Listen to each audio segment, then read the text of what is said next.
le problème financier dans lequel tu te trouves, c'est le problème de ton cœur qui t'a amené dans ça. Et je ne veux pas qu'en 2025 tu couds dans le sac.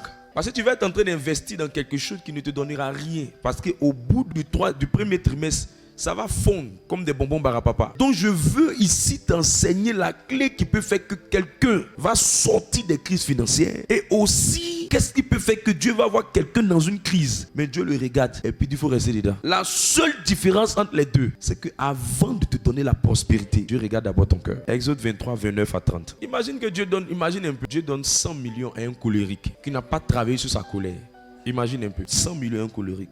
Parce qu'il va s'énerver là. Toi-même tu es étonné. Même popcorn, même sur le feu, ne sera pas plus en colère que lui. Dis voisine, il faut travailler sur ton cœur.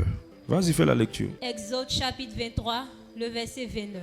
Je ne les chasserai pas en une seule année loin de ta face. Je ne vais pas détruire les sorciers, les féticheurs, les marabouts, les esprits, les alliances, les démons.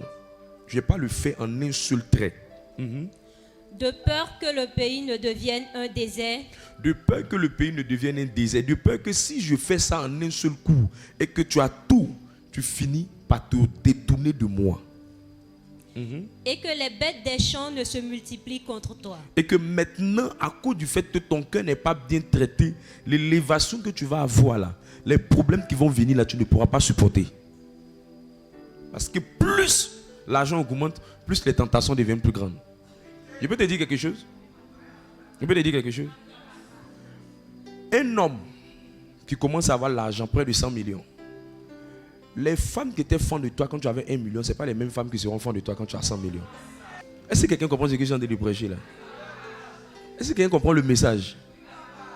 Au fait, peut-être que les filles qui t'appréciaient, qui t'admiraient, c'était les filles qui tournaient autour de intervalles jusqu'à 1 million. Mais quand tu as commencé à naviguer au-delà de ça, tu as commencé à rentrer dans 1 million, à 100 millions, je te dis, il y a le type de femme que tu vas attirer.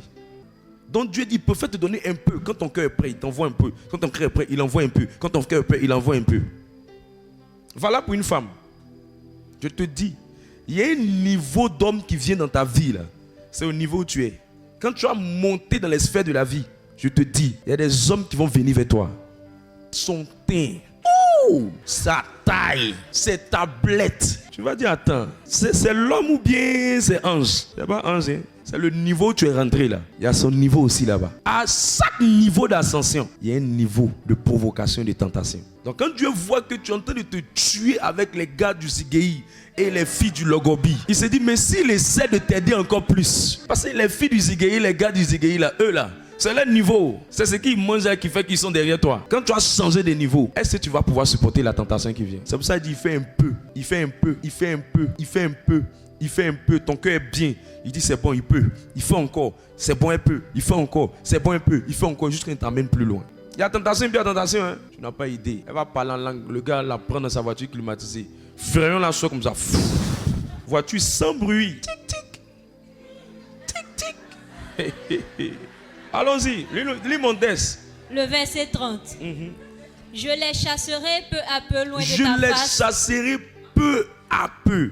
Si tu fais prospérer petit à petit, j'enlève un peu. Petit à petit, j'enlève un peu. C'est pour ça que je disais à ma femme la dernière fois, je dis, Satan même travaille pour Dieu. Satan là, il travaille pour Dieu.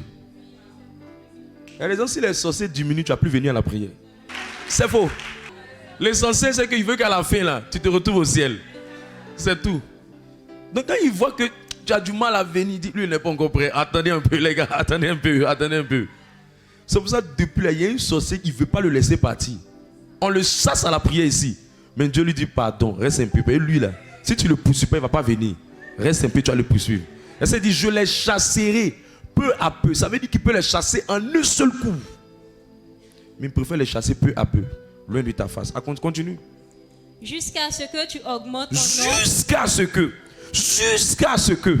Ça veut dire que c'est un processus. Jusqu'à ce que. C'est un temps. Jusqu'à ce que. C'est une étape. Jusqu'à ce que tu augmentes en nombre et que tu puisses prendre possession du pays. Et que tu puisses prendre possession du pays. Que Dieu ouvre ton intelligence sur ce que je suis en train de dire. C'est ton cœur qui a le problème. Le secret pour être à l'abri de tout ça, c'est de prier au fur et à mesure que l'argent vient, au fur et à mesure que tu montes financièrement. C'est de prier pour dire, Seigneur, garde mon cœur. Garde mon cœur. Garde mon cœur. Voilà le secret des grands. Voilà le secret des grands. Tu ne comprends pas ça. Tu penses que c'est sauter. Alors que ton vrai problème, c'est ton cœur. C'est ton cœur. C'est ton cœur. Je te parlais de la sœur. Quand elle a commencé à travailler, elle a dit à son chéri qui n'est pas de sa classe. Il y a un niveau où tu vas arriver là. Tu vas avoir l'impression, si on ne garde pas ton cœur, tu vas commencer à devenir orgueilleux, prétentieux, rempli de toi-même, rebelle, oublieux. Je prie que Dieu te garde de toutes ces choses. Je prie que Dieu te garde de toutes ces choses.